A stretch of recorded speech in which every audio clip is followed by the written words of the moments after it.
everyone. Welcome to Hello. Sorry. Hello, everyone. Welcome to today's episode of Dive into Young Politics with Leah and Zahara.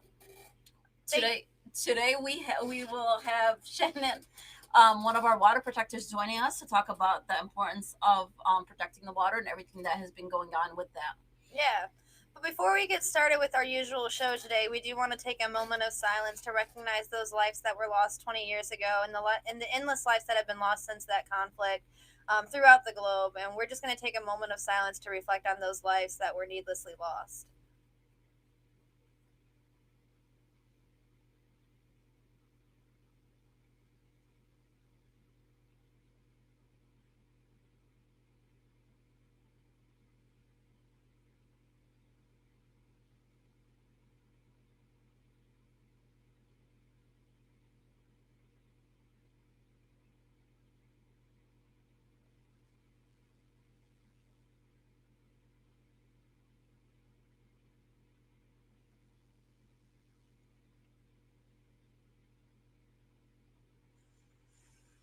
Thank you for joining us in that moment of silence. It's a hard day. We just wanted to recognize those lives, so we appreciate that from our audience. So with that being said, we are waiting on our guests to call in or video in.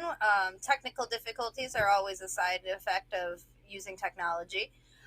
So while we're waiting on her, Zahara and I would love to share a little bit about why we're asking Shannon to come on today. Is if you notice, we unfortunately did not have a show last week due to internet and cell service. We were both up in Mackinac City with Shannon at the Paddle Out Pipeline or Paddle Out, Pipe Up Flotilla. Hold on, I got this. Paddle Up, Pipe Out Flotilla. Dealing with Line 5. And we have Shannon joining us. Yay, awesome. Shannon. Okay, she is here. We're gonna get her on. There we go. Ta-da!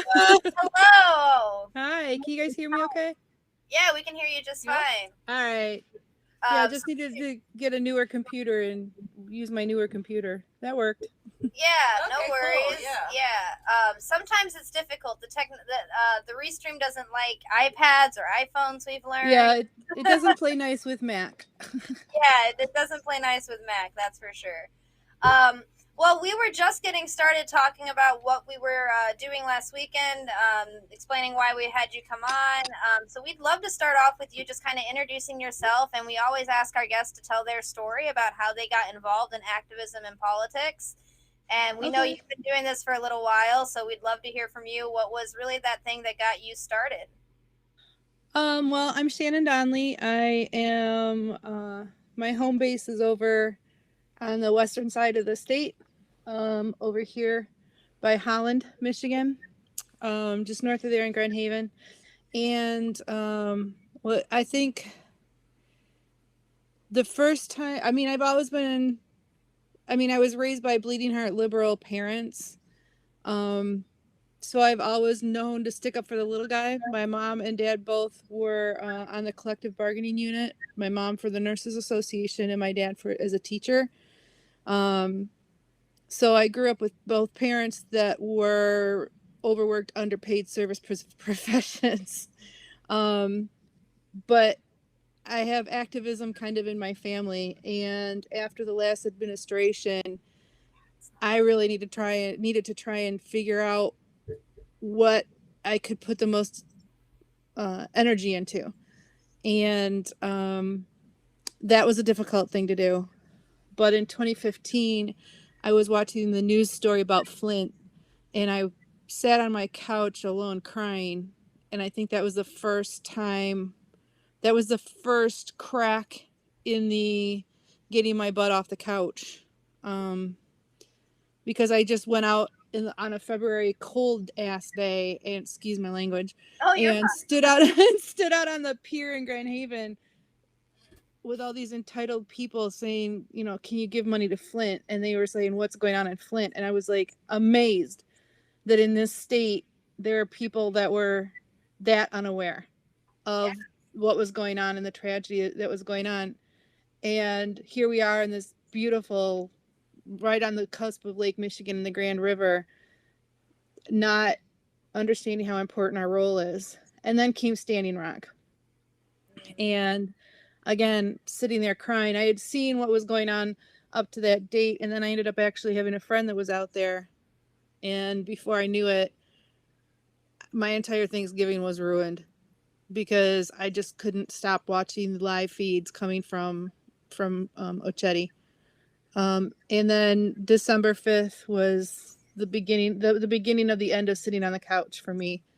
It was on the Capitol steps in Lansing, December 5th, and it was Michigan Stands with Standing Rock. And I haven't stopped standing ever since. Not only just for the environment, but for women's rights, the indigenous brothers and sisters and peoples of this state and other states, LGBTQIA plus rights, basically human rights in the environment and environmental justice. So I just haven't stopped standing. I think is the quickest and easiest way to explain my battles. Yeah. So, and if I'm called, I go. If it's something I believe in, I go. And that's just who I am. So Thank you for doing that. Yeah, thank you for sharing that. I think that's so important for people to hear, is that moment that made you realize I have to get involved. As we've been having the show and talking to more people, everyone's had kind of that like, oh my gosh moment. And I think that some of the things that you just talked about, the Flint water crisis and Standing Rock, like those were major oh my gosh moments, because they were in some ways like, how can this even be happening? Yeah, and I think what a lot of people do not realize is that a lot of people are used to that happening over in places like overseas or in less developed countries, but they don't realize how much of this still happens here. Yeah, yeah. And the other thing that's as an activist in Michigan, it can be very daunting because we're very good with our backyard issues, but we're very short-sighted that way. I'll give you a for instance. PFAS was found in one elementary school out of the 5 of them here in Grand Haven, and all of a sudden, PFAS. It's still continuing. We still have Oscoda. We still have Pellston. We still have other places throughout the state and now South Haven with their lead poisoning that's been going on for Benton Harbor that has been poisoned with lead, just like Flint and Detroit for the last 3 years. Where's Oprah? Where's all the press for all these other things going on? Right. As Michiganders, we're very good about what's in our backyard. But once the dust settles from our own personal, issue, we forget that there are others now that are suffering from it too. And I do the People's Water Board podcast once a month with them. They invited me to start doing that after my Lakeshore World Water Day Festival last year. And it's really helped them be aware of what we're going on the other side of the state, as well as Line 5.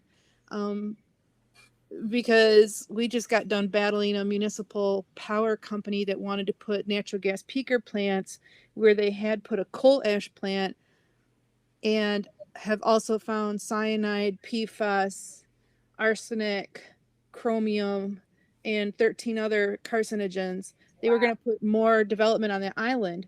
I'm hoping now that, we defeated that possibility, but now we still need to keep an eye to make sure that they don't come back with something hidden, that hidden agenda in there. But it's just as important to be aware that there's a group in Ann Arbor that is looking at a municipal power plant situation. Power. So as they're heading into it, we've been through it and we've had to fight it. And so them being aware of what we've been through, they've started kind of reaching out to me and saying, hey, what are the pitfalls? What do we need as environmentalists to be aware of before we get, hey, this sounds great, we're going to be in control of our own power. But if there's a complacency component, there's a stakeholder component. I'm a ratepayer to the Grand Haven Board of Light and Power, but because I don't sit within the city boundaries of Grand Haven, I have no voice. I have no member on the Board of Light and Power representing me. I'm at the mercy of those in the city of Grand Haven. That doesn't work for me. So, again, you need to be aware of, yeah, it sounds like a great idea, but what are the implications? Right. So, I mean, I think as working with environmental groups and the Anishinaabe groups and all these different groups, the main thing is that we can use each other as resources. Who do I go to when I need to know the legal aspects of what's going on with Line 5? Well, I go to these groups. Who do I do? What about if there's tribal issues? I go to these groups. And so in my role right now as founder of Lakeshore Water Protectors, I find myself kind of being a network connection between groups. Yeah. I connect with Great Lakes Water Protectors on this, and I connect with the Environmental Caucus on this, and I connect with Flow on this, and People's Water Board on this, and I think that that's one of the best things we can do is network. Networking with you guys is great. I love having that. Okay, if I have an issue that I think the youth need to be involved in, hey, we'll call Leah and Zahara and get them involved. So, but the activism and I call it actually what got me activated.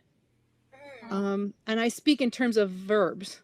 If you go to the Lakeshore Water Protector Facebook page, you'll see our mission is, all action words, motivating, educating, developing things in perpetuity. I mean, the vocabulary is very action motivated. And I think that that's an important focus for any group's missions is what's our ask? What are we calling people to do? Because this has to be a calling or you won't be able, it is a calling to be an activist.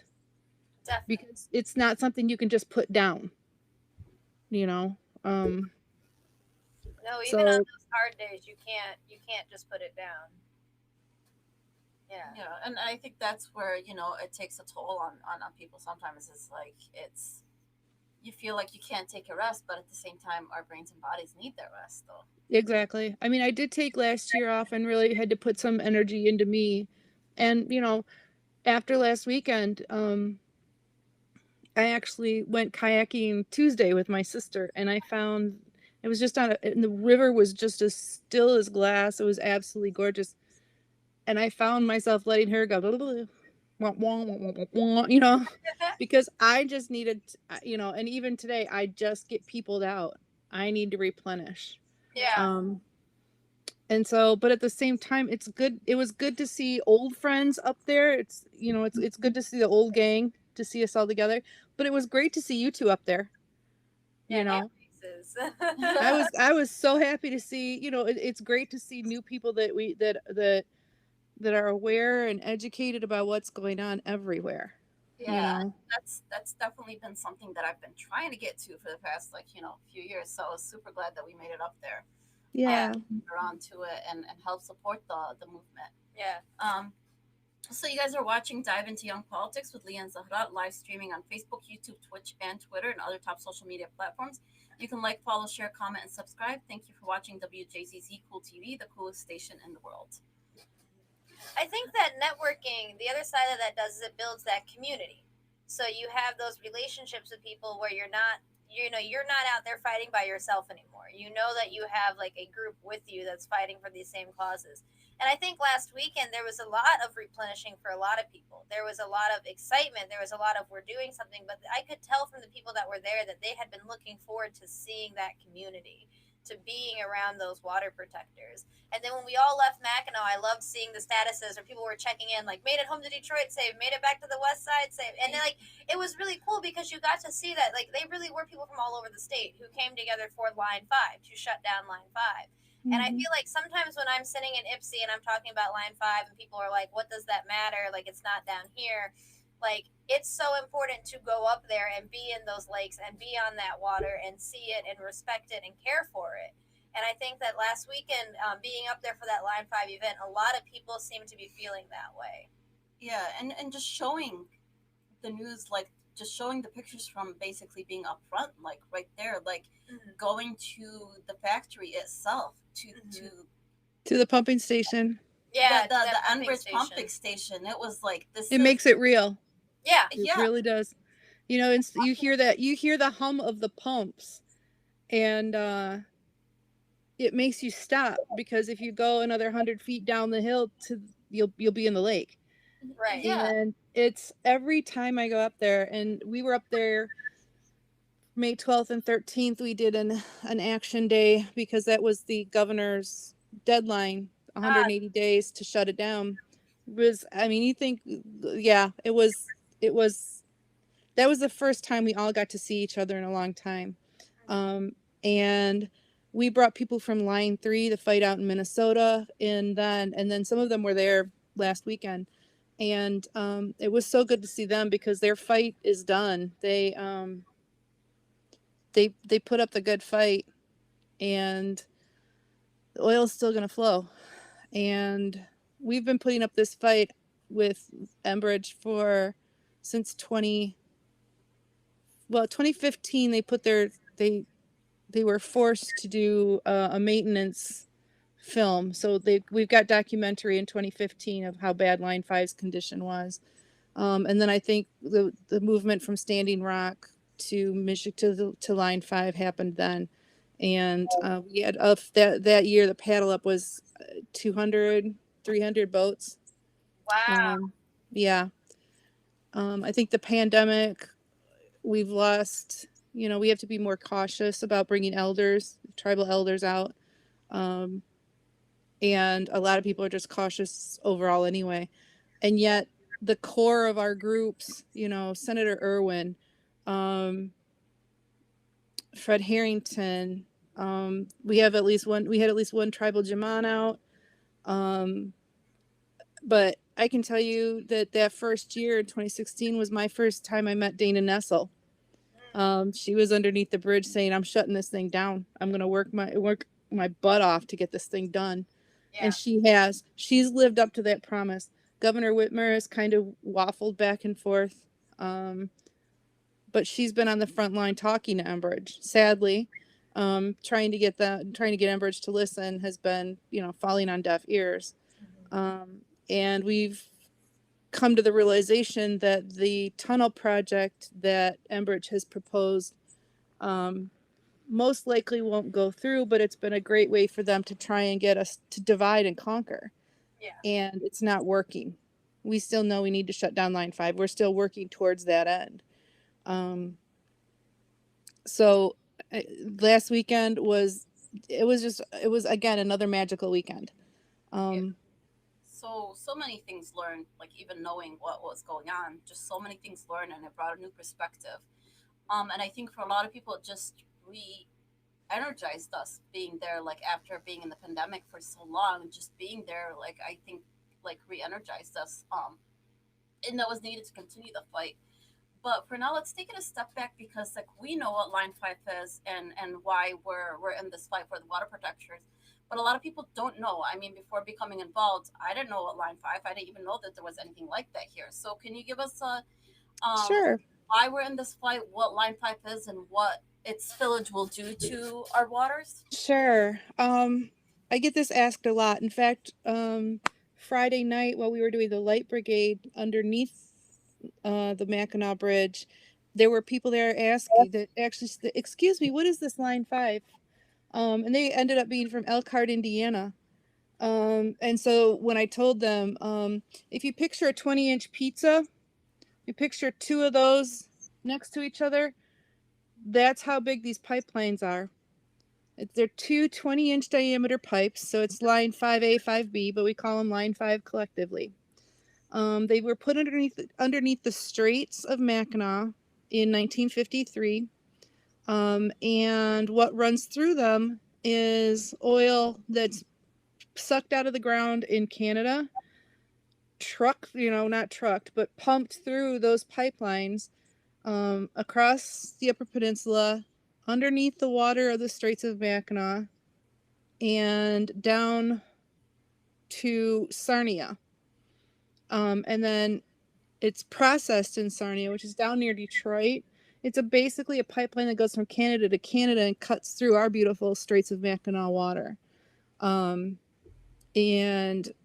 for them to be able to use our straits, they pay $2,500 a year but they make millions and millions more by using our water as a shortcut. The sad thing that people don't realize is that that oil and the natural gas liquids that go through that pipeline, only 5% goes back up to the UP, and it is trucked back up there. So that's one argument against why do we need this pipeline. Another reason that we as activists want Line 5 shut down is that the line was put in 1953. If you imagine a piece of a tin can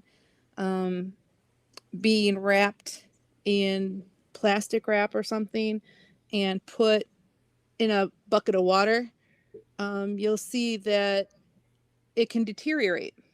And I don't even want to put plastic wrap on. I don't even know what you would wrap it in.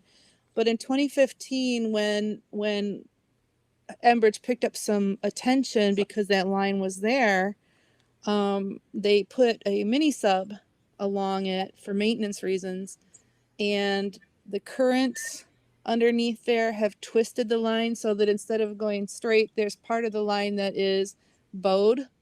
There's part of the line that has shifted because of the currents. There's pieces of line that the support structures that were underneath it are gone. And the coating that was on the outside of the pipeline has been worn away again by current, but also by zebra mussels. And there's bare metal pipe showing down there. Again, we go back to the tin can and a bucket of water for 30 years analogy. And sadly, Enbridge calls these holidays.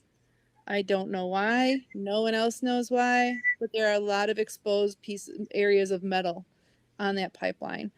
So it's just waiting to break. And what's really sad is that some of the pipeline that isn't in the water has broken along the lines. And over the last decade or so, they have had over 400 million gallons of oil spill in land-based areas along Line 5. Enbridge is a company. Their reputation is very weak.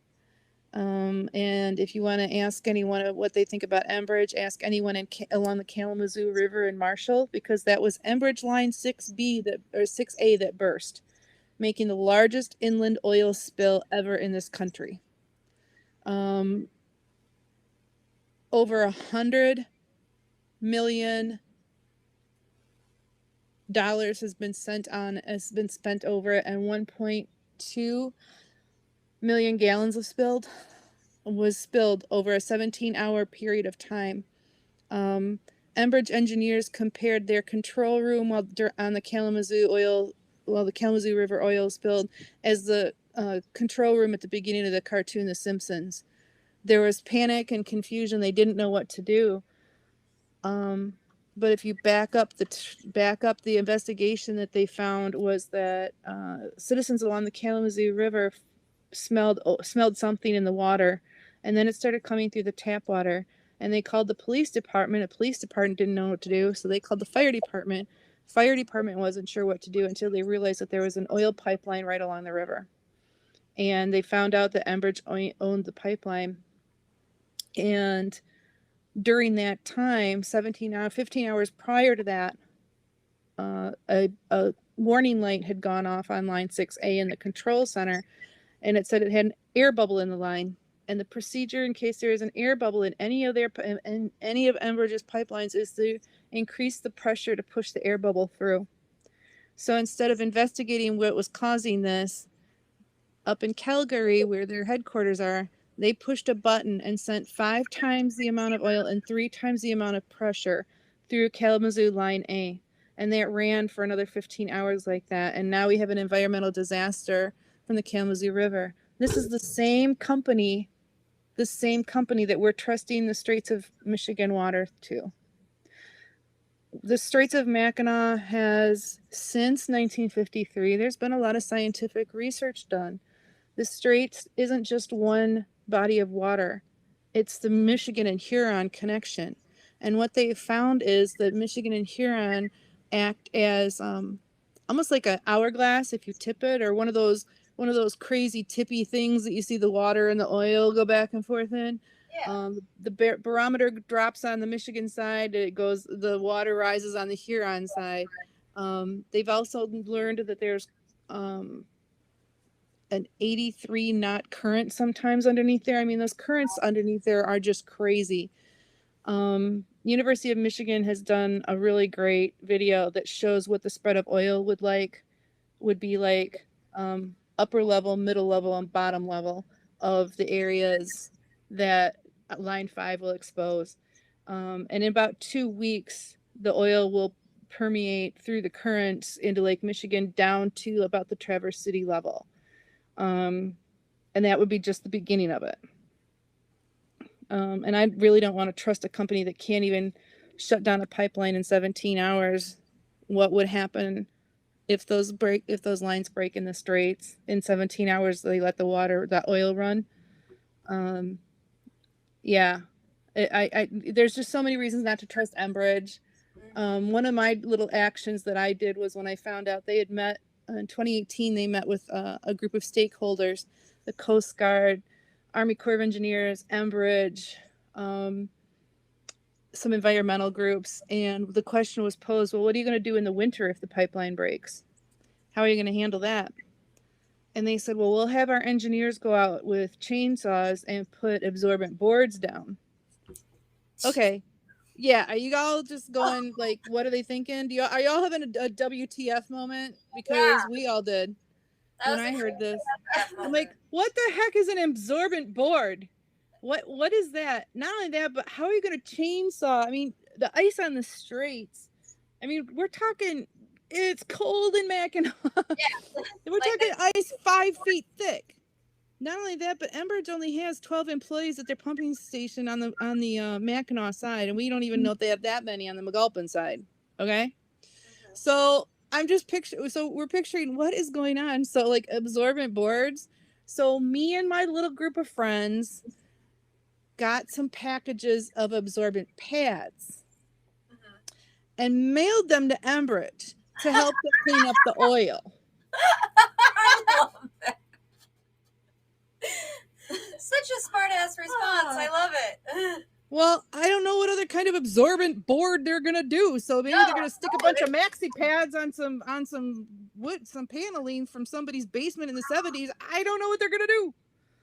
So yeah, I love, that's the kind of activism I like.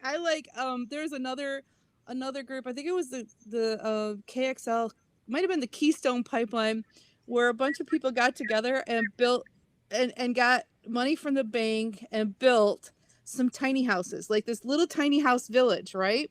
Oh wow. Right where they were going to put a pipeline through. So if the bank financed the pipeline, they were going to lose money on the houses. Okay. So there's no way they can say the bank can't. We don't want to we can't. We just gave all these people these loans. We're not gonna not gonna lose money on these tiny houses. So they fixed the housing problem and screwed the pipeline up. I was like, yes, that's what we need. Yeah, I like smart activism like that, you know.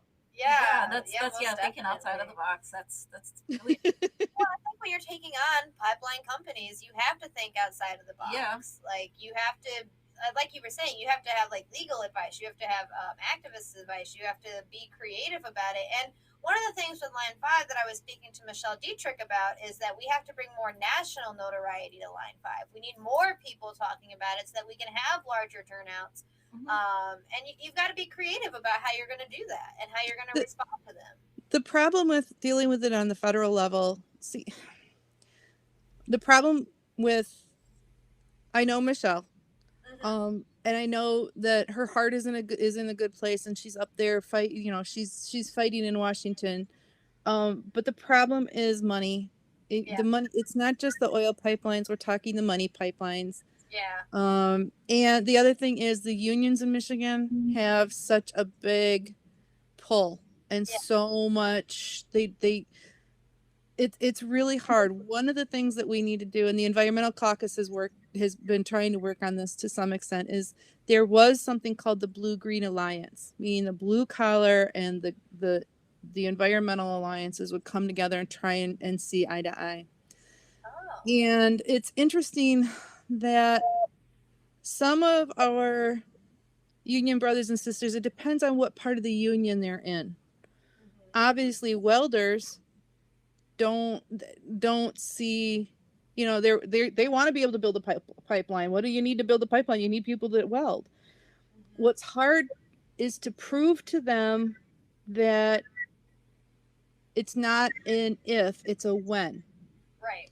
It's not a if we pull this pipeline out, there will be more jobs because we'll be dismantling infrastructure. They want to know the when. And so it's really this, well, if we're going to do it versus, well, when this happens in 2022 for the sake of our climate, you know. So meanwhile, the electricians are like, we're all for it. We're not going to lose any jobs. Bring it on. We'll bring, because we're going to end up having to have electricity replaced somehow, you know. And the other thing that's been really hard is getting the eastern side of the Upper Peninsula is all for it. Shut it down. We don't want it. The west side of the Upper Peninsula is panicking. Well, where are we going to get our propane? Well, Enbridge has at Rapid River, they've got a distribution point. All they would need to do is extend their railroad line 5 miles. Again, what do we need to build railroads? We need guys that can sling a hammer and sling steel, right? I mean, that's not a loss of jobs. Let's create some jobs. Yeah. But Enbridge has promised all these unions, if they support the tunnel and they support Line 5, that there'll be plenty of jobs to go around. What they don't understand is, what do you think the ads in Canada for this Canadian-based company is like? Enbridge is great. They provide jobs. Who are you giving jobs to? Right. One for Canadian, one for American, one for Canadian. I don't think so. Right. So they have a really great pocketbook for marketing. But at the same time, I know we're making a dent and a chink in their armor because they had to hire a PR firm. Whenever they come up, whenever we start making headway, we see more commercials and we hear more radio ads. Yes. And they open new offices like the one in Grand Rapids, like the one in Lansing. We're making our way. Federally, we're not getting any help. Yeah. We're not. It's just the way of the world. Again, it's that states' rights thing. In fact, right now, people have asked me what's going on. Didn't they get evicted on March 13th? No. We evicted them, but they're still pumping oil. You heard it. You guys were up there last weekend. Yeah, you can hear it. They're still pumping oil through there. The reason is because the governor didn't put a cease and desist on it.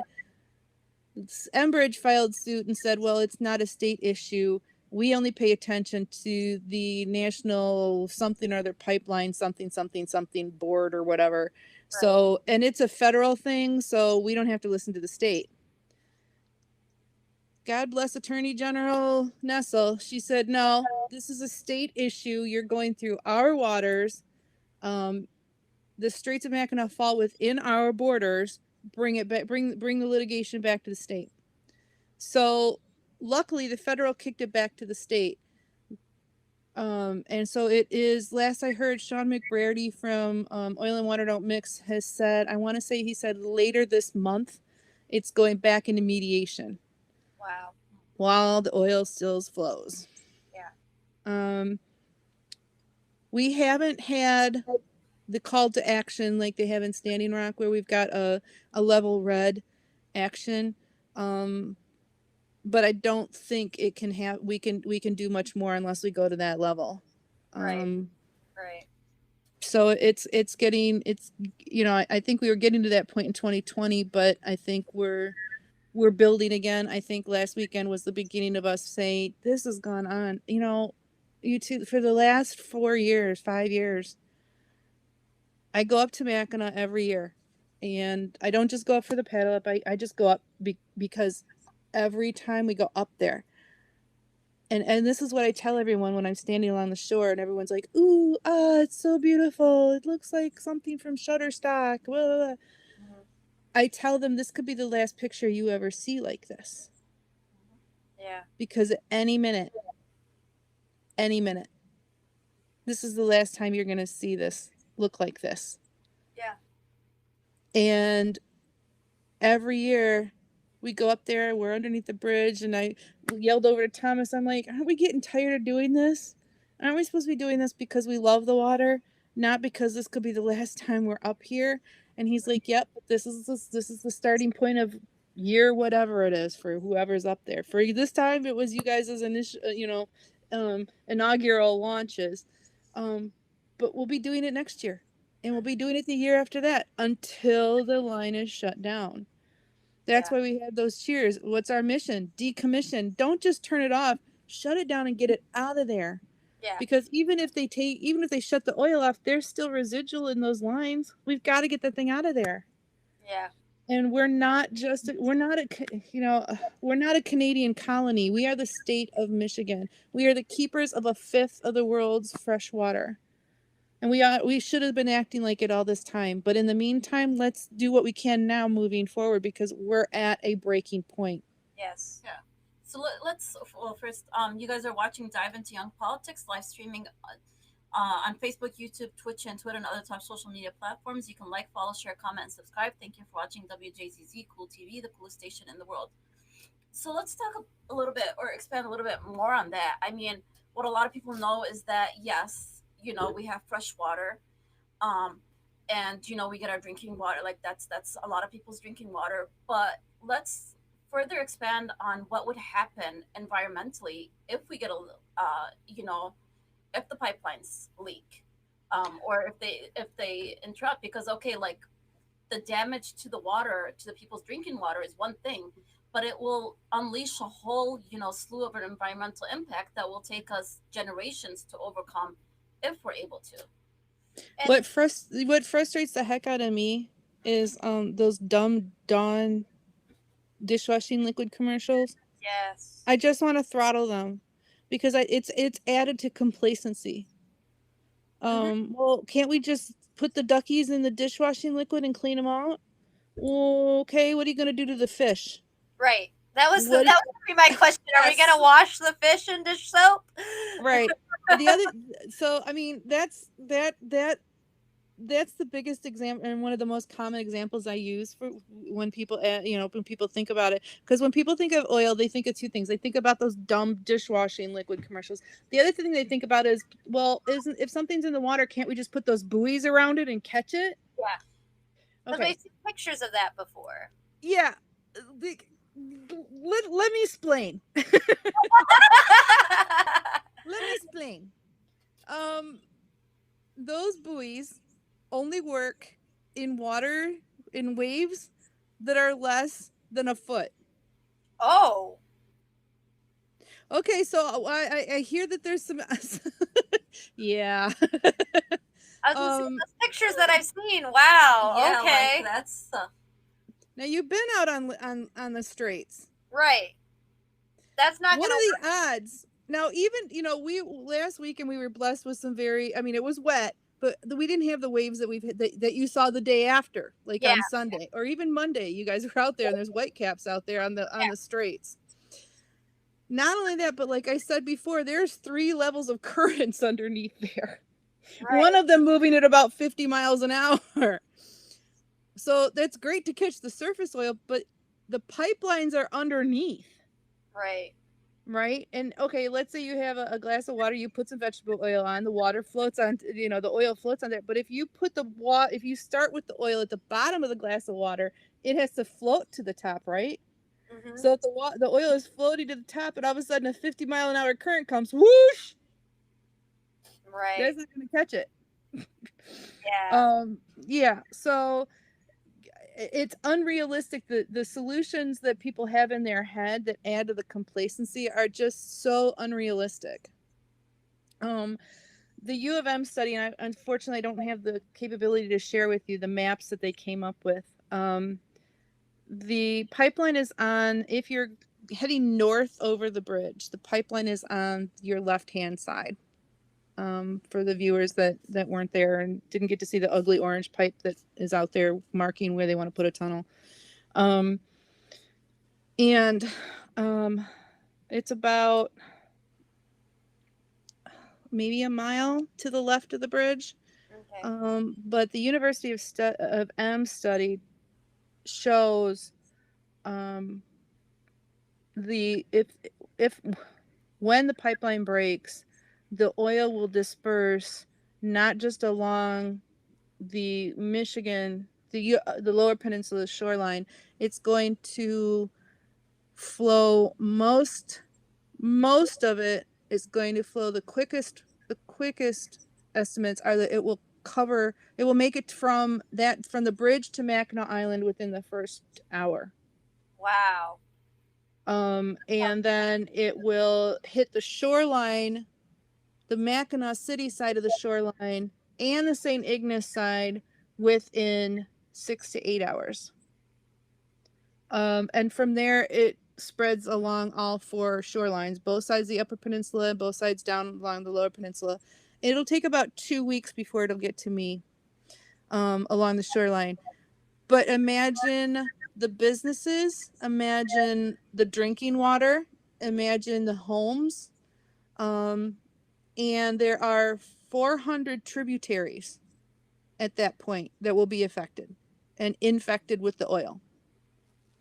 So we're not just talking about, the shoreline and the straits and everybody, up in Mackinac City being ticked off and unable to drink water. We're talking about Mackinac Island, which is one of the biggest tourist attractions in our state. Pure Michigan is not going to be pure anymore. Right. Yeah. We're talking about, they can't even estimate. I mean, I've heard 5 billion in ecosystem lost.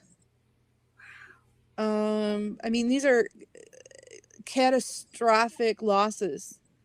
And I think I've ignored the numbers because I'm so busy trying to think about how to keep them from happening. It scares me and I'm almost tearing up right now. No, That's a terrifying and, number. and for people like that are watching, or for what people do not realize is if if this happens, and we lose the fish become contaminated, then all the sea stuff become contaminated, or anything in the water becomes contaminated. That's gonna affect the land animals, Yeah. because of the whole circle of life and the way everything Well, they runs drink the around. water too. Yeah, they drink the water too, so that's gonna Water is life. I mean, exactly, and that's going to it- affect agriculture. It's going to have basically a domino effect on so many things. Well, and you Well, think and about the shipping lanes that go through there too, and you think about the fishermen and how many people that's their lively income, and the tourism. and Like that's where the tribe, but and on top of that, that's where the tribes come in. The tribal communities have fishing rights up there, and that's how some of them live. right. With the fish that they gather. The other thing, it's been interesting because we have built alliances with groups of hunters and fishermen, and actually think about the vineyards. Yeah. The Traverse City area, a lot of the businesses up there are anti-tunnel or anti-Line 5 and anti-tunnel. The only ones that are not, of course, are the ones that are very heavily into infrastructure building. Right. But it affects, like I said, the state of Michigan only makes a tiny bit of money off the taxes that Canada pays for this. They make about $2,800 a year in rent for the easement of the straits. It's all the straits are worth, apparently.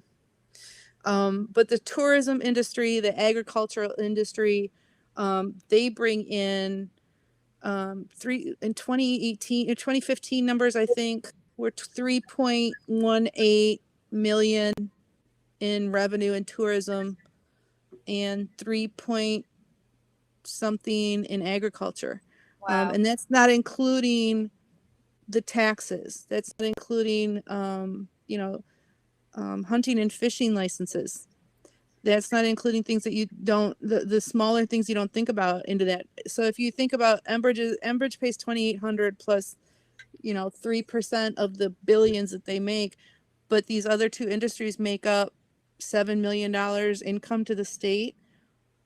Economically, it makes no sense.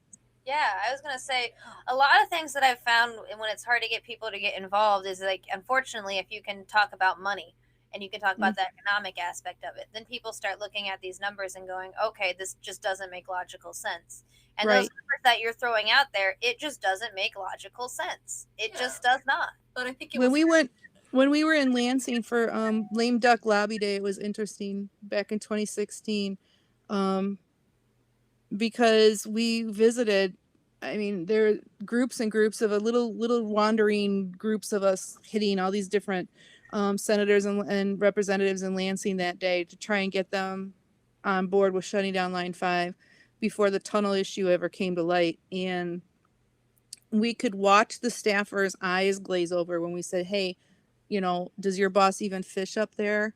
You know, they're not going to have any place to take their grandkids on a trip because we can't go up north anymore.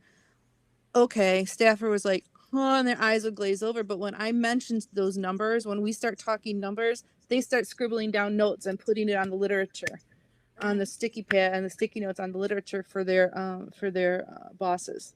Yeah. Sometimes money talks and BS walks. And you know, we do have a lot of legislators that have been fighting for us in Lansing, and every time this comes up, yeah, we're very fortunate to have a yeah, you guys are very fortunate. We, you know, I come from Washtenaw where we have Senator Irwin, so like I count myself very lucky to have him. But also Senator Polhanky, the two of them in the Senate stood up, and then in the House we had Lori Pahutsky, we had Matt Kulazar, and we had Youssef Rabi. And for some of them, that was a hard stance to take. Some of them, the union stopped speaking to them. Some of Lori is not in a super safe district, so she took a big risk doing that.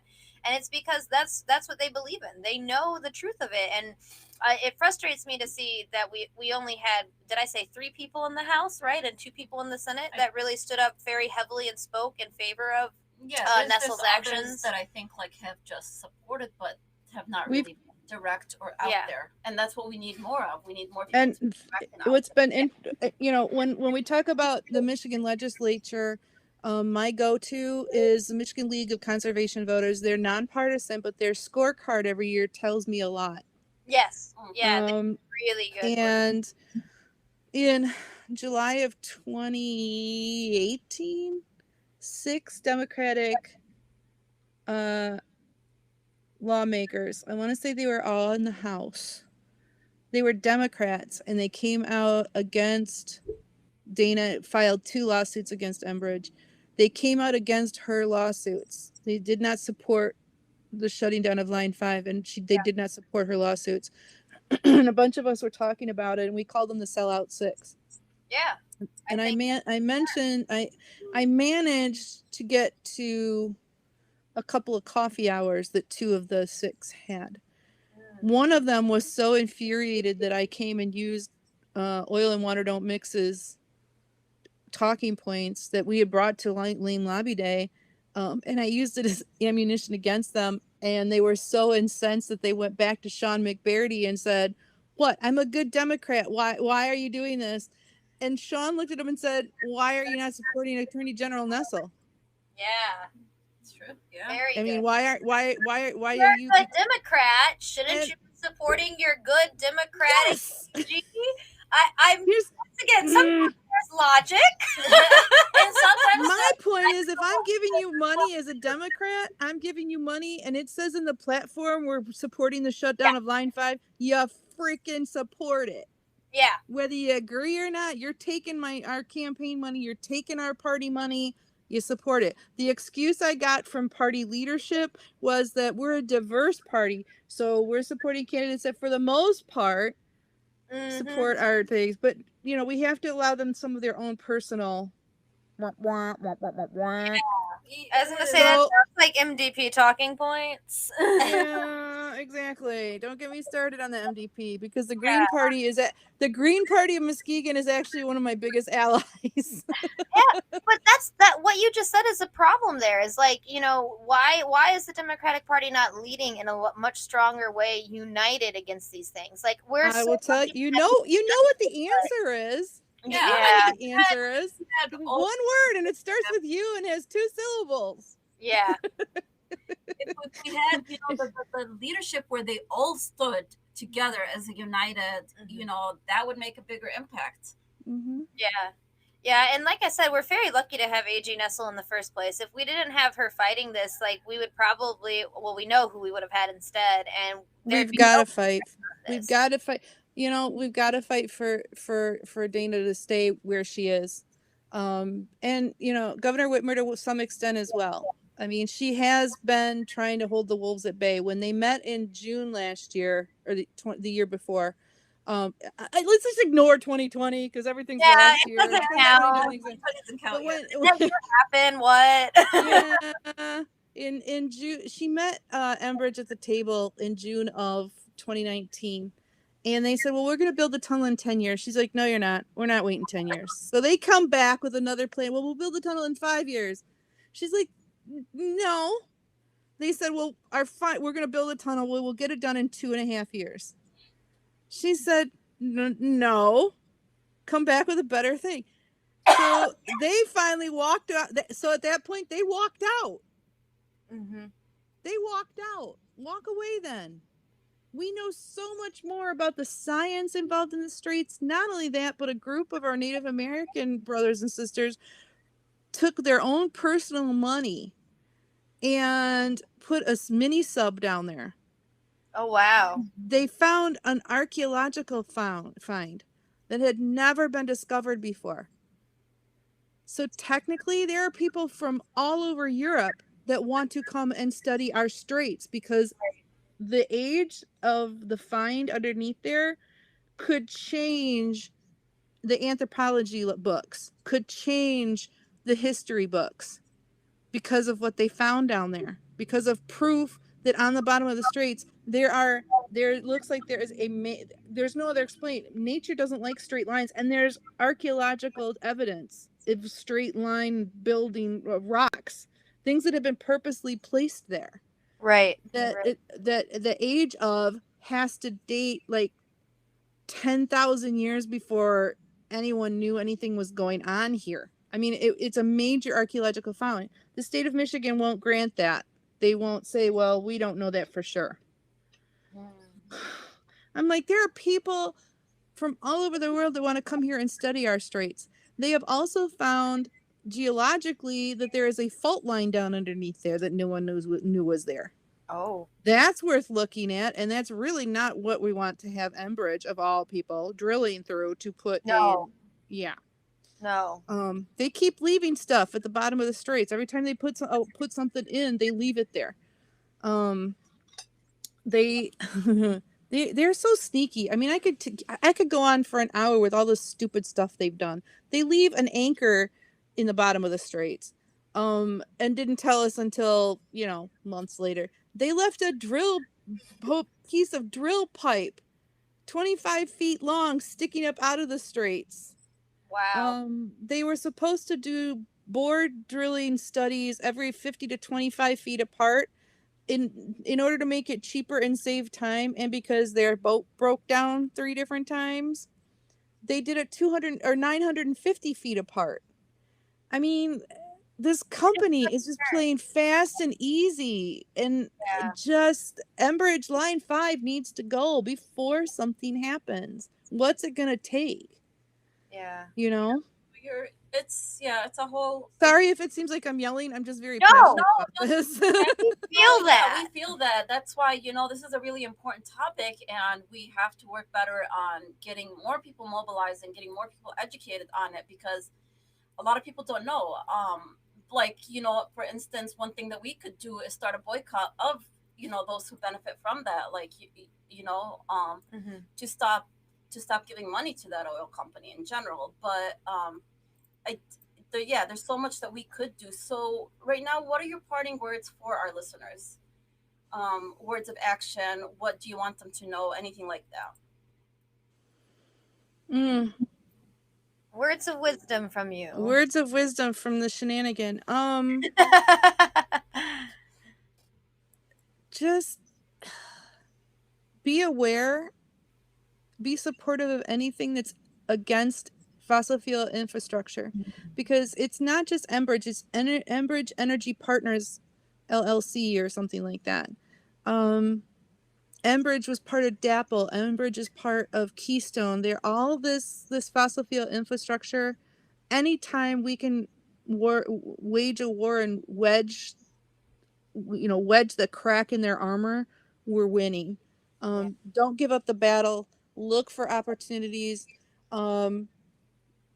Jump onto Oil and Water Don't Mix, their website. They're one of jump on the Anishinaabeg Caucus website. The Environmental Caucus website, although we have a lot going on with the Environmental Caucus. I'm vice chair of that, so got to put a plug in. Yeah. But yeah, there's be aware of where you are in the circular economy. If there's no use or reason for these fuels, and the petrochemicals that go along with it, then there's no market for it. And keep on Debbie Stabenow. Keep on Gary Peters. Gary Peters just posted himself on his motorcycle riding up the Mackinac Bridge yesterday or the day before or something this week. And I'm like, Gary, where were you on Monday? Right. No, exactly. Well, Shannon, thank you so much for joining us today. We really appreciate it. We appreciate you educating the audience on what's going on and all the hard work you're doing. And thank you for helping us learn and teaching us as well.